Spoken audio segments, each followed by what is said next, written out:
Today, we're talking about the demonic false god of ritual, Moloch. One of the most feared figures in ancient history, but historians still ask the same question today. Was Moloch a god, or was he something else entirely?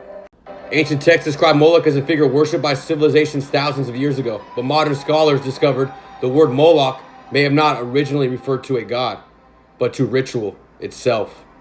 His rituals involved sacrifice, and over time, the ritual became a figure, and that figure became Moloch. Moloch was associated with ancient Canaanite civilizations.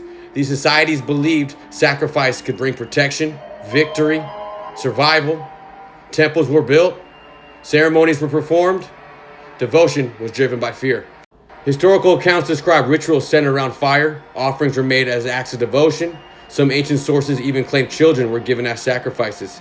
People believed this would bring them favor, protection, and secure their future. Historians still debate the full extent of these practices, but the symbolism became undeniable. Sacrifice was the price of perceived protection.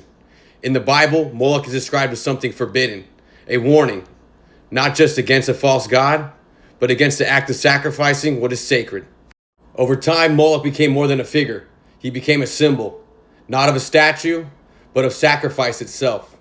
Over time, Moloch stopped being just a statue. He became something else. Not a god of bronze, but a system. A system that survives on sacrifice. A system where people give their lives, their time, and their energy to keep it running. Not because they want to, but because they believe they have to. Because Moloch's true power was never the statue, it was fear. Fear that sacrifice was necessary, fear that obedience meant safety, fear that control meant survival.